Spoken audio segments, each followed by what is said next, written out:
चलिए दोस्तों, हरियाणा में ग्रुप डी के फॉर्म स्टार्ट हो चुके हैं 19 जून से। ठीक है, 3 जुलाई तक इसकी लास्ट डेट है। तो कृपया करके लास्ट डेट के भरोसे मत रह बैठे। हरियाणा गवर्नमेंट लास्ट डेट बिल्कुल 1-2 दिन की बढ़ाएगी भी तो प्लीज़ अपना फार्म जल्दी से अप्लाई करें। मेल कैंडिडेट की फ़ीस 500 रुपये, 250 रुपये, ये सबको भी पता है। चलिए डायरेक्ट फार्म पे चलते हैं कि फार्म आपको कैसे अप्लाई करना है। क्लिक है टू अप्लाई ऑनलाइन। इस पे यहाँ पर आपको आना है। यहाँ पर देखिए, यहाँ पर आपके पास 4 ऑप्शन है। लास्ट वाला तो एडवर्टाइजमेंट है, इसमें आपका नोटिफिकेशन ओपन हो जाएगा। ये यहाँ से नोटिफिकेशन ओपन हो गया कि इसमें क्या कुछ मांग रखा है, कौन सा डॉक्यूमेंट, एससीबीसी का कौन सा सर्टिफिकेट लगेगा। उसके लिए मैंने चैनल पे वीडियो बना रखी है, आप घर पे बैठे इजीली बना सकते हो अपना सर्टिफिकेट। ठीक है, और ये जो ये सेकंड लास्ट है, इसमें बता रखा है जो आपने ग्रुप सी का एग्ज़ाम दिया था, सीईटी का, उसके थ्रू आप यहाँ से रजिस्ट्रेशन कर सकते हो। और ये पहले दो ऑप्शन है, ये अभी नया रजिस्ट्रेशन करने के लिए जो नए बच्चे हैं। और एग्जिस्टिंग, ये मतलब लॉगिन है, रजिस्ट्रेशन करने के बाद लॉगिन करना पड़ता है। ठीक है, पहले रजिस्ट्रेशन करो और फिर लॉगिन करो। ठीक है, अभी हम मोस्टली इस टॉपिक पे वीडियो बहुत लोगों ने बनाई हुई है, हम चलते हैं इस वाले पे। हम इस पे क्लिक करते हैं। यहाँ पर मोबाइल नंबर और पासवर्ड मांग रहा है। जैसे मेरे केस में मैंने खुद ने भी फॉर्म अप्लाई किया था, ये उसका दिखा देते हैं आपको, फॉरगेट पासवर्ड करके। क्योंकि मुझे मोबाइल नंबर पासवर्ड तो ध्यान है, लेकिन फिर भी फॉरगेट कर लेते हैं, क्या मेरा ये डाटा उठाता है या नहीं उठाता।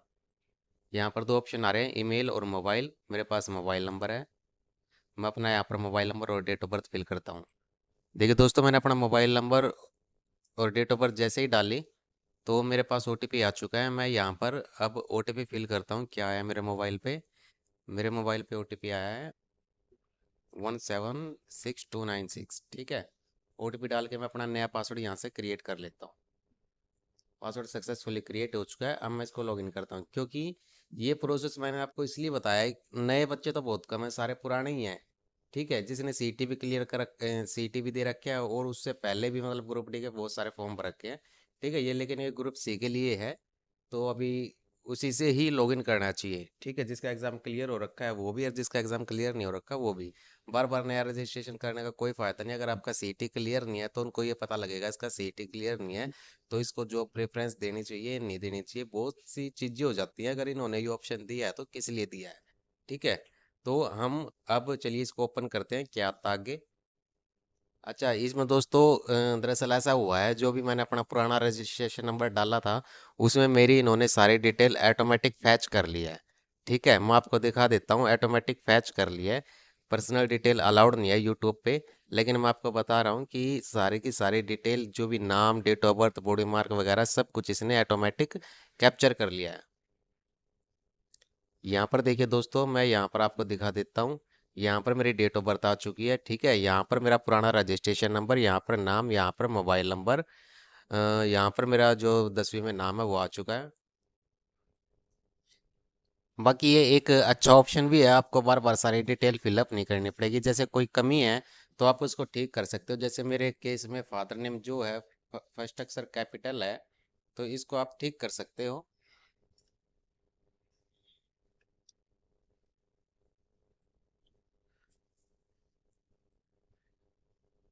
तो चलिए आगे चलते हैं, आगे क्या दिखाता है। उसके बाद यहाँ पर आपके आधार कार्ड की फोटो मांग रहा है। ऑलरेडी यहाँ पर फोटो लगी नहीं हुई है, वैसे दिखा रखा है। एक फॉर एग्जाम्पल के लिए यहाँ पर आप अपना पूरा आधार कार्ड अपलोड कीजिए। यहाँ पर देखिए, पूरे आधार कार्ड की छोटी सी फोटो दिखा रखी है। तो अपना यहाँ पर आपको पूरा आधार कार्ड डाउनलोड करना है, और यहाँ पर आपसे पूछ रहा है आपके ट्विन सिस्टर ब्रदर तो नहीं है, कोई जुड़वा भाई बहन तो नहीं है। तो इस केस में यहाँ पर आपको यस नो करना है। जेंडर आप देख लेना, मैरिटल स्टेटस, और बॉडी मार्क। बॉडी मार्क इसमें मोस्टली कई बच्चे नहीं लिख देते हैं, नोट नो, मैं नहीं जानता कोई बॉडी मार्क। ऐसा नहीं चलेगा, बॉडी मार्क दे रखा तो बॉडी मार्क लिखना पड़ेगा। तिल का निशान हो, चोट का निशान हो, कहीं पर पूरी बॉडी पे कहीं ना कहीं कोई ना कोई ऐसा निशान होता है जो परमानेंट होता है। ठीक है, वो यहाँ पर लिखें। देखिए दोस्तों, आधार कार्ड आप आधार कार्ड के साइट से डाउनलोड कर सकते हैं। उसके बाद ये फाइल है अनलॉक पीडीएफ। इस पीडीएफ पे ना आपको अपने आधार कार्ड का जो लॉक है वो रिमूव करना है। ठीक है, आधार कार्ड का लॉक रिमूव करना है। यहाँ से जो भी आधार कार्ड का पासवर्ड है वो यहाँ से पासवर्ड फिल करके फिर जो आपकी पीडीएफ है वो अनलॉक हो जाएगी। अनलॉक पीडीएफ वहाँ पर अपलोड करनी है आपको। देखिए, पीडीएफ डाउनलोड अनलॉक, इसको अनलॉक कर लिया मैंने। तो चलिए दोस्तों, यहाँ से मैं अपना आधार कार्ड अपलोड कर देता हूँ। मैंने 200 KB से कम का साइज़ बना लिया है, ठीक है। PDF का अच्छी क्वालिटी में बनाना। मोस्टली यूजर्स है ना 200 KB में ब्लर बना देंगे, तो ब्लर बिल्कुल मत लगाना भाई। अच्छी क्वालिटी में 200 KB का बनाना। देखिए यहाँ पर मैंने अपना आधार कार्ड अपलोड कर दिया। यहाँ पर एज इट इज़ आपको दिखा देगा। शायद आपको पॉसिबल है, शायद आपको दिख रहा है यहाँ पर, ठीक है। तो चलिए यहाँ से अब मैं सेव एंड नेक्स्ट वाले बटन पे क्लिक करता हूँ। यहाँ पर उसके बाद नेक्स्ट हमारे पास क्या दिखा रहा है, नेक्स्ट दिखा रहा है आपकी स्टेट कौन सी है, डिस्ट्रिक्ट कौन सी है। फॉर एग्जांपल मैं अपने यहाँ पर स्टेट फिल कर लेता हूँ हरियाणा में। डिस्ट्रिक्ट हम फिल कर लेते हैं यहाँ से रोहतक। एरिया हमारा अर्बन रहेगा। अपना यहाँ पर हाउस नंबर आपको वो लिखना जो आपके आधार कार्ड में है। आपके आधार कार्ड में और हरियाणा डोमिसाइल में सेम हाउस नंबर वगैरह सब कुछ एड्रेस सेम होना चाहिए मेरे भाई, ठीक है। अगर फिर भी थोड़ी बहुत मिस्टेक हो तो चल जाएगी, बाकी एड्रेस सेम होना चाहिए। अब यहाँ पर देखिए एड्रेस फिल करने के बाद यहाँ पर आपसे पूछ रहा है are you domicile bona fide resident of Haryana. इसका मतलब ये अगर आप हरियाणा से बिलोंग करते हो, अगर आपके पास डोमिसाइल है तो इसको यस करना, अदरवाइज नो पे क्लिक करना पड़ेगा आपको। मेरे केस में डोमिसाइल है लेकिन अभी क्रिएट नहीं हुआ, जिसका ये मैं एप्लीकेशन फॉर्म फिलअप कर रहा हूँ। आपको यहाँ पर डोमिसाइल का नंबर लिखना पड़ेगा, ठीक है। फॉर एग्जाम्पल डोमिसाइल का नंबर आजकल जो नए डोमिसाइल बन रहे हैं उसमें क्या होता है HRRC/2026 और इसके आगे कोई भी 5-6 अक्षरों की डिजिट हो गई। उस डिजिट के डिटेल वगैरह आपको यहाँ पे भरनी है, कौन सा दिन वो सर्टिफिकेट आपका इशू हुआ और किस अथॉरिटी ने आपका वो सर्टिफिकेट जारी किया, ठीक है। यहाँ से डोमिसाइल आप अपलोड कर सकते हो। यहाँ पर कैटेगरी आपको सिलेक्ट करनी है जो भी आपकी कैटेगरी है, ठीक है। फॉर एग्जांपल मैं इसमें OSC कैटेगरी करता हूँ। जैसे कोई सी भी कैटेगरी कर लो आप, BC-B कर लो। BC-B में यहाँ पर देखिए सर्टिफिकेट अपलोड करना नेसेसरी है, ठीक है। ये यहाँ पर बता रहा है please refer to annexure second, मतलब इसको आप पढ़ लीजिए इस अनेक्सर को। अनेक्सर सेकंड को मैं आपको पढ़ के दिखाता हूँ। ये अनेक्सर सेकंड है BC-A BC-B का परफॉर्मा, ठीक है। इन्होंने परफॉर्मा भी दिया हुआ अलग से। आप डायरेक्ट अगर किसी का सर्टिफिकेट नहीं बनता है तो इसको कलर प्रिंट आउट वगैरह निकलवा के डायरेक्ट तहसील में जाके इस पर स्टैंप वगैरह लगा सकते हो, ये आपका डेफिनेटली चलेगा, ठीक है। मोस्टली अगर जिसका सर्टिफिकेट रेडी हो जाता है तो वो यहाँ पर अपना सर्टिफिकेट अपलोड कर सकता है। सर्टिफिकेट की डिटेल नंबर वगैरह सब कुछ यहाँ पर लिख ले। यहाँ पर दिखा रहा है आपने जो प्रीवियस CT में आपने ऐसी कैटेगरी फिल की थी, तो मैं यहाँ पर इसको ऐसी कैटेगरी कर देता हूँ, ठीक है। ऐसे कैटेगरी यहाँ पर फिल कर दी। अब यहाँ से आप पूछ रहे हैं आप डेली वेजेस वर्क वगैरह, इसमें मोस्टली आप अपने हिसाब से देख लेना। स्पोर्ट्स पर्सन वगैरह, criminal case, fighter, freedom fighter जो भी है। मेरे केस में ऐसा कुछ नहीं है तो इस वजह से मैं इन पे सब पे नो कर रहा हूँ। चलिए फिर यहाँ पर आपके सामने एजुकेशन डिटेल मांगेगा। एजुकेशन डिटेल में आप यहाँ पे भर सकते हो। मैंने 10वीं कर ली है और हायर सेकेंडरी भी कर लिया, मोस्टली 10वीं लेवल का है। तो यहाँ पर देखिए दोस्तों, आपको 10th क्लास में अपना बोर्ड सिलेक्ट करना है। अपनी स्ट्रीम से सिलेक्ट करनी है। 10वीं क्लास में आपने हिंदी ले रखी थी या संस्कृत ले रखी थी, ठीक है।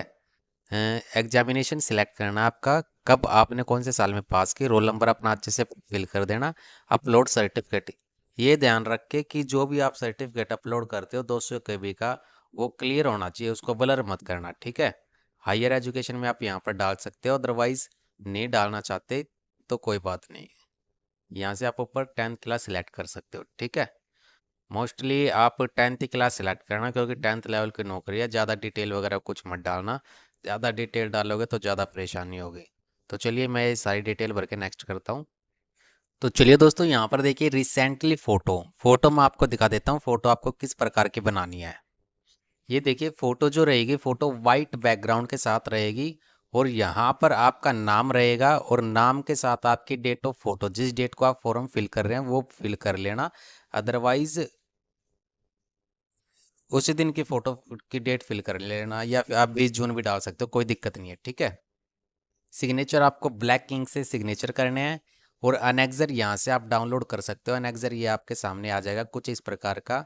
यहाँ से आपको अपना नाम लिखना है और सर नेम में ना, सॉरी, सन ऑफ या डॉटर ऑफ या वाइफ ऑफ में आप अपने यहाँ पर नाम लिख सकते हो, उस कॉलम पे टिक करके। रेसिडेंस में आप अपना एड्रेस लिख देना और लास्ट में डिस्ट्रिक्ट का नाम जरूर लिखना, ठीक है। ये उसको फिल करना जिसका सीईटी में नंबर वगैरह अलॉट हो रखा हो पहले से ही, सॉरी, जिसमें सीईटी का नंबर अलॉट हो रखा हो वो यहाँ पर सीईटी का नंबर फिल कर लेना और फिर यहाँ से सिग्नेचर करके आज की डेट डालना मत भूलना, और फिर उसको यहाँ पर आपको अपलोड करना। फिर अपलोड कुछ आपको इस तरीके से दिखाई दे जाएगा। चलिए नेक्स्ट करते हैं। नेक्स्ट करने के बाद कुछ इस तरीके का पेज आएगा। इस पेज में आपकी सारी डिटेल दिखा देगा कि आपने क्या कुछ डिटेल फिल की है। ठीक है, आप अपने डिटेल यहाँ से चेक कर सकते हो, राइट डाउन आपने क्या कुछ फिल किया है। यहाँ पर आपके सारे डॉक्यूमेंट आ जाएंगे, डॉक्यूमेंट आप देख लेना आपने क्या कुछ लगाए हैं। ठीक है, उसके बाद यहाँ से आई डिक्लेरेशन पे क्लिक करके इसको वेरीफाई कर देना और सबमिट कर देना। सबमिट एप्लीकेशन फॉर्म क्लिक करने के बाद आपके पास पूरी पीडीएफ डाउनलोड हो जाएगी। उस पूरी पीडीएफ पे सिग्नेचर करके वो फॉर्म जरूर अपलोड करना आपको।